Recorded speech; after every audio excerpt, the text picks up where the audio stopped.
बोलिए आनंद कंद भगवान की जय। आज पितरों बड़े सौहार्द और खुशी का दिन है कि आज कृष्ण जन्माष्टमी है।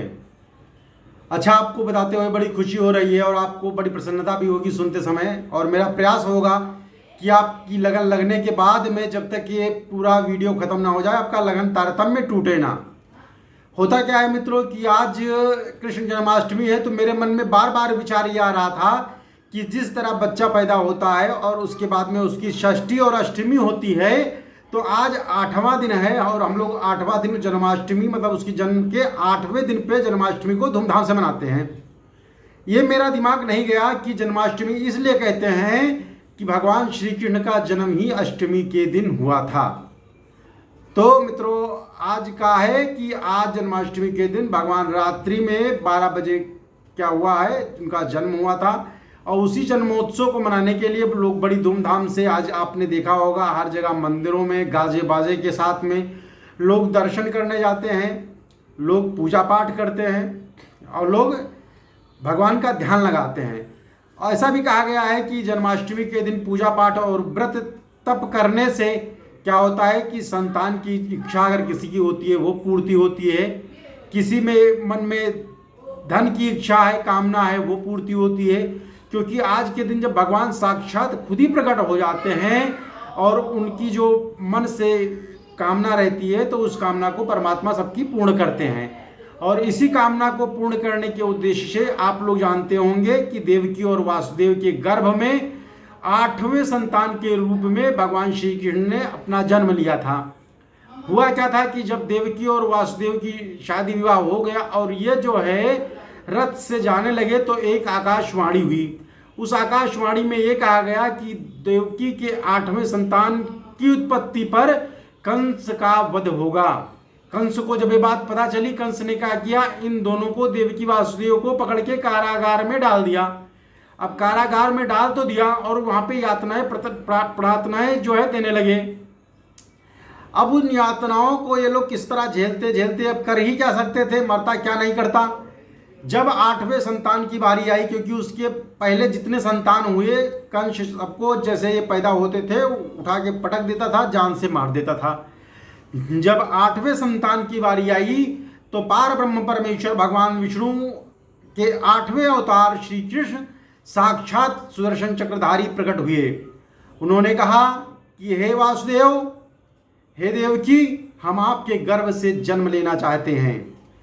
देवकी और वासुदेव की खुशी और प्रसन्नता का ठिकाना नहीं रहा, लेकिन उन्होंने कहा कि हे प्रभु, हे परमात्मा, इस तरह मेरे 7 पुत्रों को, 7 जो हमारे जन्म लिए बालकों को जो है इस तरह से मार दिया गया है, और अगर आप 8वें संतान के रूप में जन्म लेंगे तो फिर क्या हश्र होगा।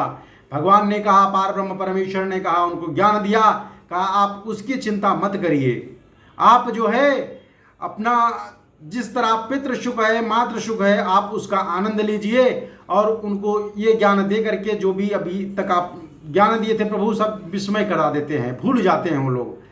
क्या होता है कि 8वीं संतान के रूप में भगवान कृष्ण जन्म ले लेते हैं।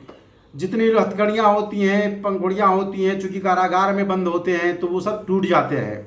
होता क्या है मित्रों, हम लोगों के यहाँ राजनेता लोग चुनाव लड़ते थे। बहुत सारे नेता ऐसे होते थे कि जेल के अंदर से लड़ जाते थे। जब जेल के अंदर से लड़ जाते थे तो वो क्या कहते थे कि मैं जेल में नहीं हूँ, मैं कारागार में नहीं हूँ, मैं उस स्थली में हूँ जहाँ पे भगवान कृष्ण ने जन्म लिया था। तो वो कारागार को भी भगवान कृष्ण ने जो है इतना सुशोभित सुशोभित कर दिया। तो होता क्या है कि भगवान कृष्ण जन्म ले लेते हैं, तो वहाँ पर भगवान कृष्ण क्या आश्वासन देते हैं, वासुदेव को कहते हैं, अब चूंकि पुत्र रूप में आ गए, उसके पहले इनको बता देते हैं कि जब मैं जन्म लूँगा तो आप क्या करेंगे। यमुना पार करके उधर गोकुल धाम में कौन कौन है, गोकुल धाम में यशोदा मैया और नंद बाबा होंगे, उनके पास में ले जाकर मुझे छोड़ देना और उनके पास में एक पुत्री की उत्पत्ति होगी, उस पुत्री को आप वापस ले आना। क्या होता है, भगवान कृष्ण जब जन्म ले लेते हैं, सारी जो भवबंधन, जो हम लोग कहते ना, ये बेड़िया जो कहते हैं, ये सब भवबंधन होते हैं। सारी बेड़ियाँ, सारे दरवाजे सब अपने आप खुल जाते हैं, सारे रास्ते अपने आप खुल जाते हैं। तो होता क्या है कि जब वासुदेव लेकर के चलते हैं तो रास्ते में यमुना नदी पड़ती है और पानी की फुहारे पानी बरसने लगता है। बरसते बरसते किसी तरह वासुदेव को एक जो है गांव में झौवा कहते हैं, और हमें वैसे नहीं याद आ रहा है यहाँ का, तो उस झौवा में भर लेते हैं भगवान कृष्ण को बैठा करके। जब यमुना नदी पार करने लगते हैं मित्रों, तो उसमें यमुना नदी जो है पहले तो उफान होता ही है, लेकिन यमुना नदी, चूंकि यमुना में जब भगवान कृष्ण जाते हुए देख करके यमुना माँ वो और उफान पे आती हैं, क्योंकि वो भगवान श्री कृष्ण के पैरों को छूना चाहती हैं। अब ये देख करके ये देख करके क्या होता है, वासुदेव जी के सांस फूलने लगते हैं कि मुझे जो होगा होगा, मुझे कोई अपनी फिक्र नहीं है, लेकिन मेरे कान्हा का क्या होगा।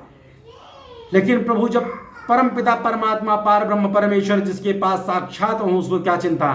अब बस अंतर यही है कि हमें समझने की चिंता होती है। जब तक हम समझ नहीं पाते हैं कि वो परमात्मा हमारे साथ है, तब तक हमें चिंता ही चिंता लगी रहती है।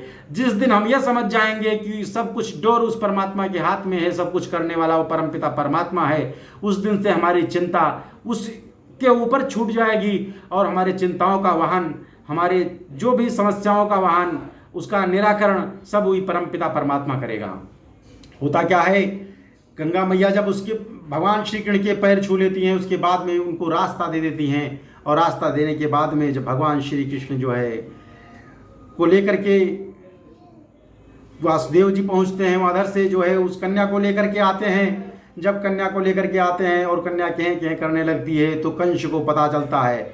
जब कंस को पता चलता है तो क्या होता है, कंस आता है और कंस उठा करके उनको शिला पर पटक देता है। चूंकि वो मायावी कन्या थी, वो आकाश में उड़ते समय उन्होंने कहा कि हे कंस, तुम्हारी मृत्यु का कारण, तुम्हारा मौत क्या है, गोकुल में जन्म ले चुका है, इस समय गोकुल में वास कर रहा है। ये सुनकर के कंस बहुत परेशान हुआ और उसने जो है तरह तरह की जो है यातनाएं की, तरह तरह की मतलब समस्याओं से निजात पाने के लिए। अब उसके लिए तो समस्या ही थी, भगवान को चूंकि पता था कि भगवान उनकी मृत्यु है, तो उनके लिए समस्या ही थी। उस समस्या के निराकरण के लिए जो उसकी समस्या थी, ये नहीं कि प्रभु के चरणों में जा करके लग जाए, उसको पता था कि ये पार ब्रह्म परमेश्वर हैं, फिर भी उनसे बार बार जो है लड़ता रहा।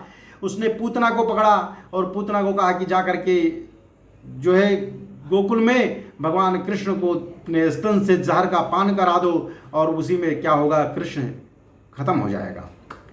पूतना ने वही किया, पूतना ने जाकर के किया, लेकिन क्या किया, परमपिता परमेश्वर, मैं बार बार कहता हूँ, परमपिता परमेश्वर जहाँ पर हैं उनका कोई बाल बांका नहीं कर सकता। ये तो मानव की रक्षा के लिए, मानव की सुरक्षा के लिए, क्योंकि भगवान श्री कृष्ण ने गीता में खुद ही कहा है, यदा यदा हि धर्मस्य ग्लानिर्भवति भारत अभ्युत्थान धर्मस्य तदात्मानं सृजाम्यहम्। जब जब धर्म की हानि होगी, तब तब भगवान किसी न किसी रूप में इस धरा पर अवतरण लेंगे। तो इन सब के बाद में होता क्या है मित्रों, कि भगवान उस पूतना का वध कर देते हैं। जितने लोग जाते हैं, जितना जो है कंस कोशिश करता है, सारी कोशिश इसकी निष्फल हो जाती है। बाद में प्रयास करता है अक्रूर जी के द्वारा, जो महामंत्री हैं, यहाँ बुलाने के, अपने यहाँ बुलाने का प्रयास करता है। अक्रूर जी थोड़ा परेशान होते हैं, क्योंकि उनका लगाव भगवान की तरफ होता है।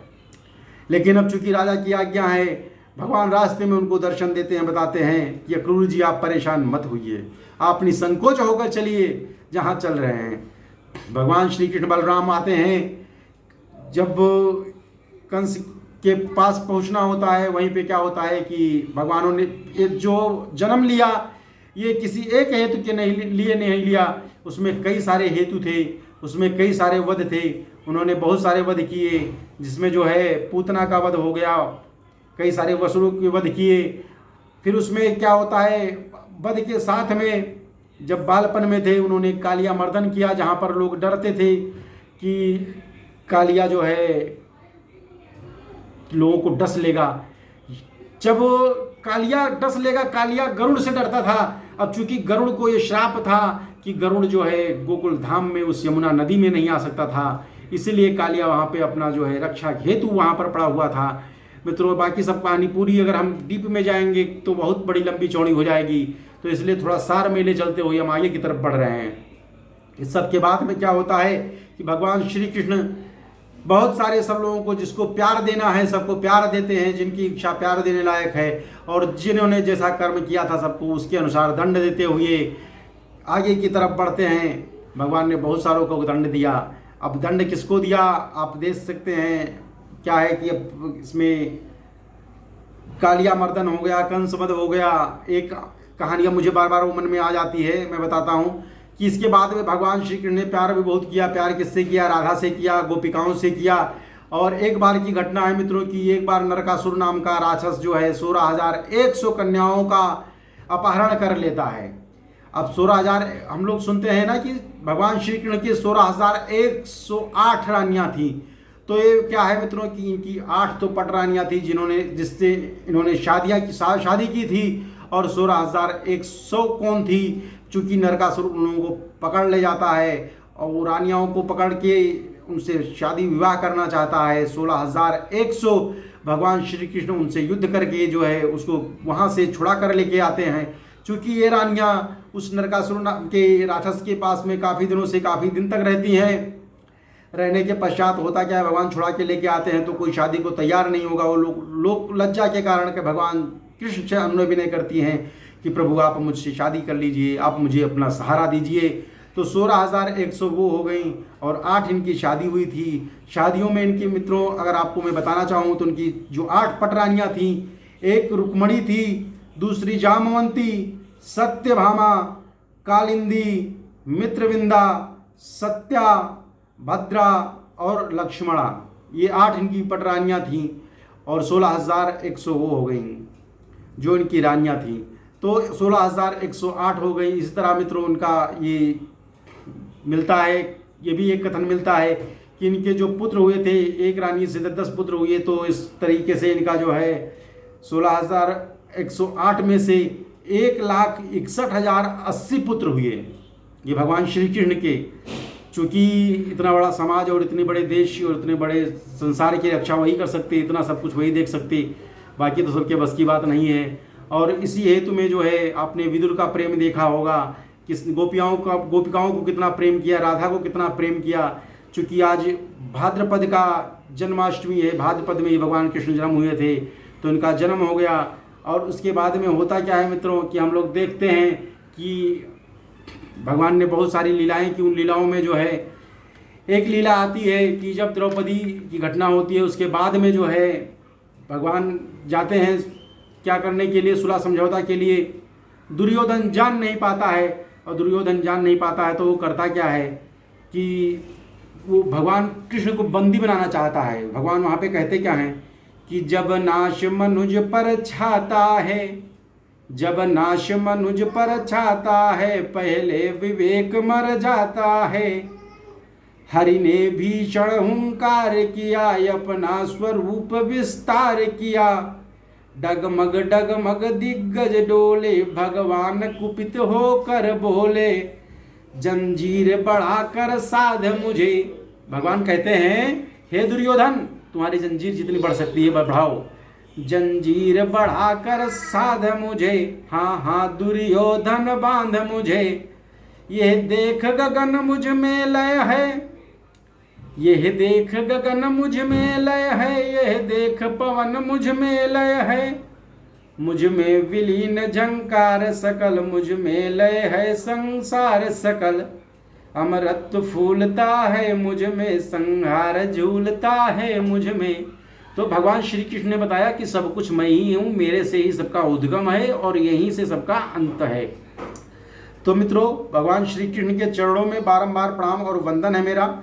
और भगवान श्री कृष्ण से मेरी प्रार्थना है कि आप सभी लोगों की मनोकामना पूर्ण करें। और अभी 12 बजे जब भगवान श्री कृष्ण का जन्मोत्सव मनाया जाएगा, तो चूँकि हमारे यहाँ भी एक कृष्ण जी हैं, वो कृष्ण रूप में जो है अपनी प्रस्तुति देने के लिए बिल्कुल तैयार और सजग बैठे हैं। मैंने सोचा कि अगर मैं 12 बजे आप लोगों के सामने बीच में आऊँगा तो कब उनका प्रस्तुति होगा, इसलिए जो है मोबाइल उनको भी चाहिए। तो हम आप लोगों के सामने पहले ही आए और बहुत सारे मित्रों का प्यार और स्नेह था। आ जाइए मित्रों, आ जाइए बेटा, आ जाइए। श्री कृष्ण भगवान इधर आ जाओ, इधर आओ, ये लो, आओ इधर आ जाओ। देखो कम कम कम कम कम कम कम कम कम कम कम अब आ जाइए मित्रों। ये श्री कृष्ण भगवान का आप दर्शन कर लीजिए भाई। ये बांसुरी और त्रिशूल है, क्या पूछना है। देखो उधर देख लो। अब हम इतना काटना पीटना पड़ेगा, पापा एडिट नहीं कर पाते हैं इसमें। वहाँ देखो, वहाँ पापा हेलो से हेलो। ये तेरी की भाई, आप लोगों से माफ़ी चाहेंगे हम, क्योंकि अभी कृष्ण भगवान को पकड़ के हम दर्शन कराना चाह रहे थे, आपको ये आ भी गए थे। ये आप देखिए, ये कान्हा है, और आशा करता हूँ कि आप लोगों का शुभाशीष इनको भी मिलेगा, क्योंकि ये भगवान कृष्ण के अवतार में आज खुद ही जो है प्रसन्नचित्त घूम रहे हैं। आप लोग देख सकते हैं, अच्छे रूप से कान्हा बने हुए हैं ये। और मैं भी जो है टीका उका लगाकर इन्हीं के साथ में बैठ के सुसज्जित होने जा रहा हूँ।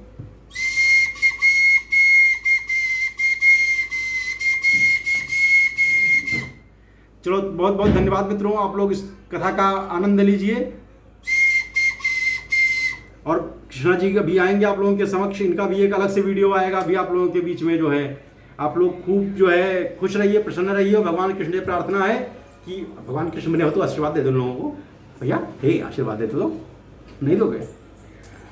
आपको ये सुविधा के लिए हम माफ़ी चाहते हैं मित्रों, क्योंकि अब ये आ गए थे तो हमने कहा कि आप लोगों के सामने इनको भी थोड़ा प्रस्तुत करा दें, इनका भी परिचय करा दें आप लोगों से।